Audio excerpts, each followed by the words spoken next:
Hello, and welcome back. No, your hair sucks. Okay, as I was saying, hello, and welcome back to The Real Deal. You will never amount to your sister. Ow, that one was actually hurtful. Every mistake you have ever given in your life has led to this grand failure of this moment right now for you. How could you say these things, Parker? On the script, it says it's my turn to bully you this episode, so I'm just using the same lines that I got in preschool. So, you know. Well, that strangely makes a lot more sense. Wait, what? You'd bully me?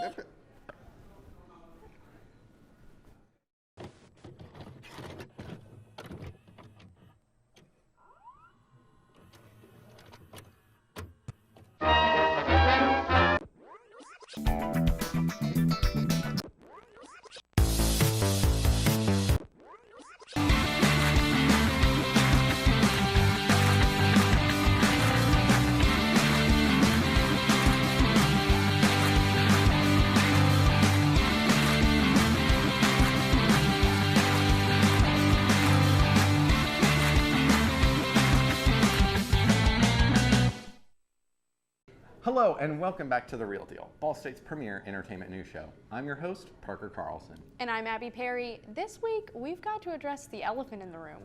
Hey, Danny DeVito isn't here, so don't you dare insult Dumbo. I was talking about Disney Plus in general and how it's taking over the lives of every millennial that I know, including myself. I've watched 14 hours of The Cheetah Girls so far. I can't stop. 14 hours? There's only like 4 hours in total with all the movies. 3, but no one talks about the third one, so. Okay, you're right. Let's be honest. Is it even the Cheetah Girls without Raven Simone? I mean, our queen deserves more respect from Disney than Raven's home. You know what else is on Disney Plus? Fuzz Bucket? It is? I'm gonna go watch it, but I was referring to Star Wars and The Mandalorian, but Fuzz Bucket. Marcos, take it away so that way I can queue up Fuzz Bucket on my watch list. Yoda. Initially, I didn't want to get Disney Plus. I'm still mad that I did, but that's a whole other conversation. What I want to talk to you about today is the fact that the internet cannot get enough of Baby Yoda. Now you may be confused, but Marcos, what is Baby Yoda? Well, dear viewer, I'll tell you. But before I go any further, what I'm talking about is Star Wars The Mandalorian, which happens to be exclusively streamed on Disney+. Big sad. Little Yoda is just that, a baby version of Yoda's species, not actually Yoda himself. Anyway, the show has revealed to us that Yoda was in fact not the last of his species, as many fans and constantly changing canon would have us believe, which I'm super hyped for as a Star Wars fan. We never really learned much about Yoda's species in either the movies or outside material like the Clone Wars, aside from Yaddle from The Phantom Menace, but he had no really bearing on the story, so we didn't learn anything from him. Because of this, I'm excited for the implications that having another of Yoda's species could bring to the larger picture of the Star Wars universe. And this little guy's really, really cute. I mean, just look at those little ears. I'm not exaggerating when I say I would die for Baby Yoda. And many people on Twitter share the same opinion. Some have even gone as far as to say that if this character dies, if the character dies in the show, riots in the street will ensue. If you look up the hashtag Baby Yoda on Twitter, you will find many willing to give their lives to protect this fictional character. I even saw a tweet that went along the lines of, "If Baby Yoda dies, I will personally burn Disney to the ground," which frankly is a stance that I support. As of now, the character has no real name in the show. He is only referred to as the child, and it fits. I mean, he's only 50 years old. He's just a little baby. Yoda lived to be well into his 900s, so it's interesting to see how Star Wars goes about explaining how the different species can age differently. I would go into this more, but that would go into spoiler territory. So I highly encourage you to mooch off the Disney Plus of the people in your life and watch The Mandalorian, so that you can experience the newest little heartthrob of the Star Wars universe. I personally cannot wait until the next episode premieres to see what becomes of our cuddly little friend. Until next time, I'm Marcos Carranza, and I'll catch you later. Thank you, Marcos. I can't stop looking at cute pics of Baby Yoda. That unwrinkled sack of garbage? No, thank you. Well, I don't trust any opinion from your chicken little looking ass. Okay, now let's just take it easy. Like how you took it easy from crying that the sky was falling. I did not. I just saw you yesterday screaming at the sky, just outside of the library, Parker. Oh, that. No, I wasn't screaming at the sky. I spilled my hot chocolate. So just an average day for you then? I mean, it feels like every day is just the end of the effing world for me because I'm spilling hot chocolate. Wow, it's the same way with Mackenzie. She's here right now to talk about season 2 of End of the F asterisk asterisk asterisk asterisk asterisk asterisk world. Mackenzie? Finally, over 2 years later, I got to find out if James actually died at the end of season 1 of End of the Effing World. If you're not familiar, this is a series that follows a teenage British boy, James. At the beginning of season 1, he is exploring this sociopathic tendencies that he seems to have to murder people. And that's when he runs into Alyssa. The two kind of get accidentally put together as they set forth, and the entire time, James is honestly planning to kill her. Along the way of their runaway mission, however, the two start to fall in love. Despite the budding young romance, the show is still filled with dark humor, murder, and defeating odds against the pair. Season 2 picks up a few years later. The two have moved on with their lives since they escaped prison and death for the murder of a professor who tried to take advantage of Alyssa during season 1. Alyssa has since moved to a different part of England and works at her aunt's cafe in the woods. She met a young man there and is on track to get married. After being shot during season 1, James is still dealing with some difficulties. He also just lost his father, who is his only crutch through his recovery. After a few months of living in his car and an anonymous gift, he finds himself watching Alyssa from afar. Despite going through with her wedding, Alyssa and James find themselves on yet another runaway mission together. It's endearing, heartfelt, bloody, and hopelessly magnetic. Everything from the accents to the awkward navigation of their feelings makes this show stellar. It's such an honest and yet dramatized representation of loss and loneliness.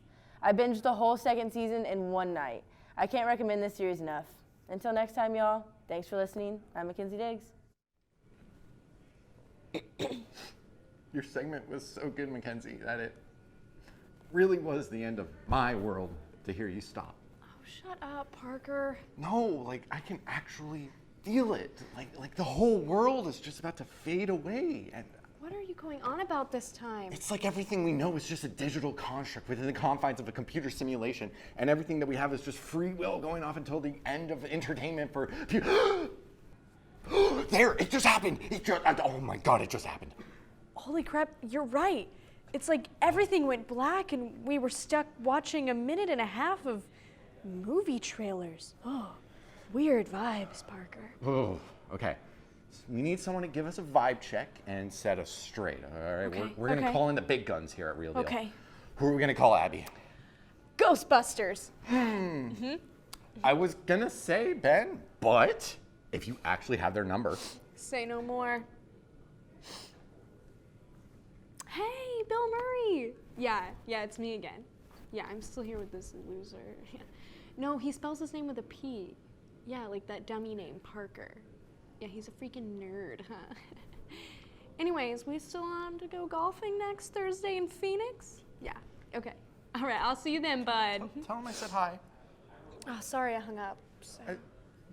You actually know Bill Murray. Yeah, he's one of my acquaintances, but do you know who's more than that? Ben. He's Ben-tastic. He's a better friend than you are. Oh, you think I'm one of your friends? Oh, okay, take it away, Ben. Thank you, Abby. Rick and Morty Season 4 is starting off strong. The second episode of the hit TV cartoon show on Adult Swim has a lot of twists and turns and a rare break in the formula for the writers, as instead of 2 separate stories, there are 3. Rick has his own separate arc from the rest of the 2 intertwined side stories dealing with social commentary, while Rick has a great personal character arc ending one of the most reflective moments of Rick's screen time on screen. Here's a quick recap. Being a shy pooper, Rick goes off to a secret, isolated planet used solely for going number 2. leaving Jerry and Morty with his intern Gluty, who convinces Jerry to help him develop an app, despite Rick's warning not to.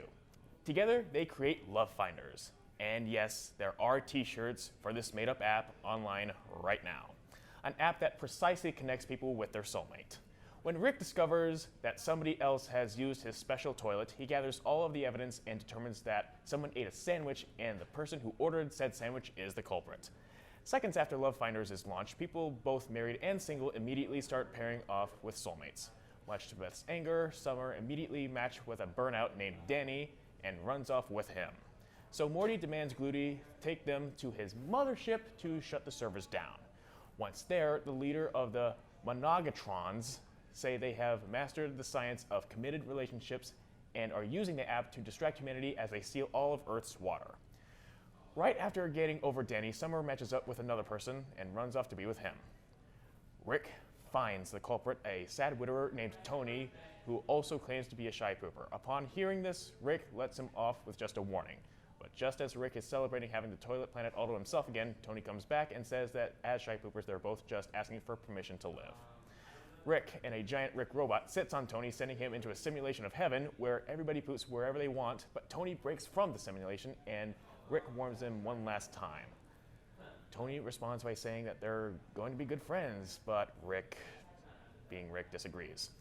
And Morty and Jerry get captured by the Monagatrons, and in an effort to escape, Jerry tells Gluty that according to the app, neither of them have soulmates.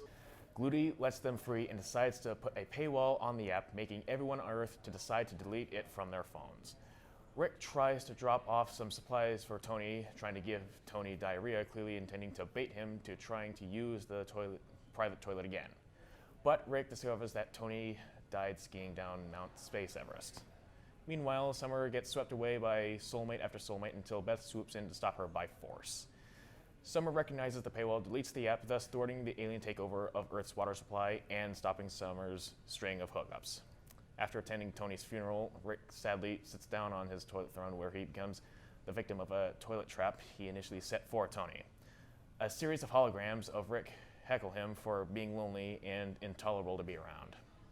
The episode plays with the idea of outside forces pushing people to live their best lives and escape the cage of simplicity and a routine lifestyle, and the idea that humanity is constantly impatient for the next unbreakable bond they desire so much, and the fastest way to find it is through one's smartphone. Back to you, Parker. Thank you, Ben. Oh, you know, some smart fellows like you and me have to have a high IQ to enjoy Rick and Morty jokes. Not like... Excuse you? Wubba lubba dub dub. Okay, you're just making yourself look like a fool. I'll try as hard as I want. I'll try as hard as Nick Cage does in all of his roles. So, like, not at all, then. How dare you? That man is a national treasure. Well, I don't know. He's the bee's knees, Parker. Don't get me started or we'll have to face off. Okay, you're scaring me now, and I'm gonna have to ask you to stop. Ghost Rider. I said it. Matthew, make her end. Just stop it. Can't take me on? The decade-spanning career of Nicolas Cage is indescribable, to say the least. Cage has starred in highly successful blockbusters like Con Air, Face Off, and the National Treasure series, but has also made a name for himself in films where he goes full Cage, which basically means a lot of screaming and rage. And trust me, nobody does rage like Cage. Are a lot of these films necessarily good? No, not at all, actually. I mean, look at The Wicker Man. Nicolas Cage screaming about the bees and punching people wearing a bear costume is 100% peak cinema. Or Vampire's Kiss, where Cage angrily recites the alphabet at the top of his lungs in a way that only Cage could. The point is, even if a film is terrible, you can usually count on Nicolas Cage to give a memorable performance. So I tend to get a little excited whenever a new Nick Cage project is announced, and this next one sounds so completely insane that it might actually work? ? So The Hollywood Reporter dropped the news that Nicolas Cage's next project, titled The Unbearable Weight of Massive Talent, would have the actor playing himself? Yeah, I already said that the film sounds completely insane, But that's not even the strange part of this project.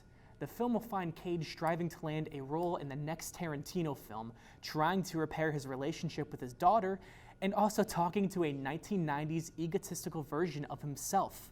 And that still isn't the weirdest part. As Cage bonds with a Mexican billionaire who Cage met when he appeared at his birthday party, the CIA tells Cage that the billionaire is a drug kingpin who has kidnapped the Mexican president's daughter, and they begin to use him to gain intelligence. Yeah, this sounds like a lot of movie, and it's going to go either one of two ways. Either blow up in a spectacular fashion, or it could honestly be really good and clever. It's said that the film will be extremely meta and have a lot of throwbacks to Cage's previous filmography, and having Nicolas Cage playing himself just really sells this crazy story. I'm hoping this film ends up being a win for Nick Cage. He doesn't have a lot of those. I'm excited to see how the unbearable weight of massive talent turns out. As always, I'm Matthew Simmons, and thanks for watching. Thank you. At least someone here knows the Oscar-deserving performances that Nick Cage does. Oscar deserving. He's already won an award for Best Actor. Wait, he has? Wow, even I doubted him. Okay, well, while Abby soaks in her crippling doubt over Nick Cage, stay tuned for our final word. When? I don't know. Ford versus Ferrari is one of the most spectacular stories in all of sports history. It pits some of the most vindictive leaders in the motor industry up against one another. It's vindictive. Vindictive. Okay. Vindictative. Vindictive. Ford versus Ferrari is one of the most spectacular stories in all of sports history. It pits some of the most vindictive leaders in the motor industry up against one another in the race of all time. Unless you're an avid fan of racing, you're unlikely to have heard of this story, which is why it's amazing that this feud has been brought to life on film once again. Ford versus Ferrari is directed by James Mangold, who previously made Logan, and stars heavy hitters like Matt Damon and Christian Bale. The story follows Ford Motor Company, who, at the time, was facing financial ruin. Their only plan of action was to turn Ford's reputation into a racing icon. At first, they planned on buying out Ferrari outright, but after some harsh words being said by its executives, Ford plans to go to war with Ferrari in the most dangerous race of all time, Le Mans. At the time, and still today, Le Mans was the most prestigious race of all time. Here, racers would have to compete for 24 hours straight. Given this, Le Mans is infamous for its extremely high list of crashes and even deaths. While the race is ultimately about Ford versus Ferrari, most of the movie is dedicated to Carroll Shelby and Ken Miles, played by Damon and Bale respectively, as they fight inside of Ford. They frequently butt heads with executives at Ford who don't understand racing. Even with a team of the greatest car designers and racers in the world, Ford struggles just to accept Shelby and Miles' help. Watching the movie, this internal conflict at Ford is where Damon and Bale really shined. They did such a great job at playing these racing figureheads that it was difficult to think of them as Hollywood superstars off screen. Besides the superb acting, Ford versus Ferrari puts an exhilarating amount of detail into the races.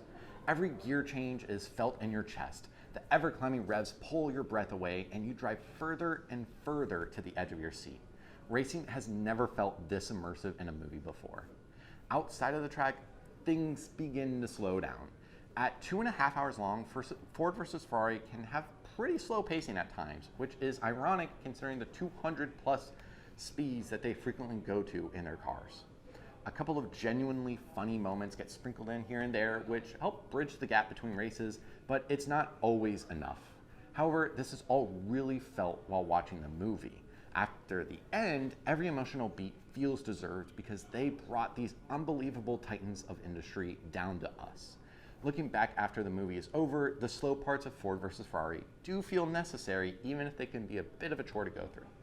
If you're a gearhead, you've got to watch Ken Miles, the greatest racer of all time, and Carroll Shelby, the greatest car designer of all time, team up on the big screen. If you're not, you've still got to go see it. Especially in theaters, Ford versus Ferrari fully utilizes an amazing sound, amazing surround sound, and massive screen to give you one of the best sports racing movies of all time. That's what I've been watching this weekend. How about you, Abby? Well, I officially have Disney Plus. That's a lie. My sister has Disney Plus. I officially have free access to Disney Plus, and I want to talk about it. I'm going to be honest. I originally was really mad that Disney was creating their own streaming service. I mean, I don't want to pay for 100 different services to watch TV. I may as well just pay for cable, which is sort of what streaming services help us avoid, right?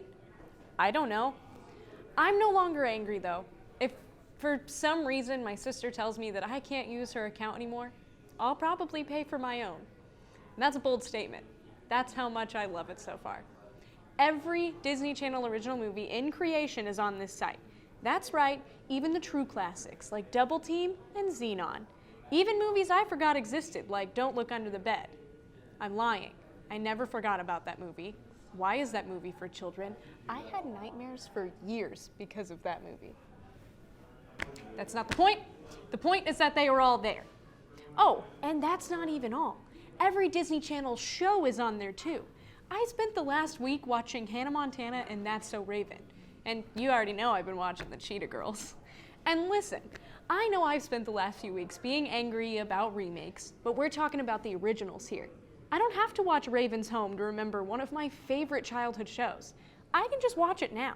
And I know I'm entering adulthood and I should switch to more mature content, but I like revisiting shows that define my childhood, actors that inspired me, and realities I thought I would come to know. Sadly, I haven't been able to live half of my life as a pop star, but I can watch a 15-year-old Miley Cyrus do it. Now, say you want more mature content. You can have it. Disney owns a lot more than you'd think. Marvel, Star Wars, and even National Geographic. So maybe Sweet Life of Zack and Cody isn't your style anymore. You can still use the service to watch your favorite superheroes and learn about some cool animals. This service has it all. Content aside, the layout of the site is easy to navigate, and it even categorizes movies by throwback movies and nostalgia. I think they know who they're marketing to. Now, a downside that I have noticed so far is that it doesn't really track your shows as well as Netflix or Hulu. It has recommendations, but it doesn't necessarily give you the option to jump back into something you've already been watching. I can also see this streaming service losing my interest kind of quickly. When I get done watching all of my favorites, there won't be much left for me to visit. Sure, new stuff will be added, but I'm not gonna watch any of the new Disney Channel originals, and I think people might hold on to it for Marvel or some of the other more mature content coming out, but I don't know how long that will last. Maybe that's just my opinion though. Either way, I think the streaming service is worth paying for now, and I've been incredibly entertained for the last few days, and I think the service has a lot more entertainment in store. All right, I was really hoping not to have to buy another streaming service. I know. But if the 13th year's on it, I got The 13th year's on okay, it. I gotta watch it. It's on it. I've got Has it to all. watch it. Everything's on there. Oh my gosh. All right. Well, that looks like it's all we've got to say for this episode. Yep. If you want more from us here at The Real Deal, check out our Facebook, Twitter, and website for all things entertainment. I'm your host, Parker Carlson. And I'm Abby Perry. We'll see you next time on The Real Deal.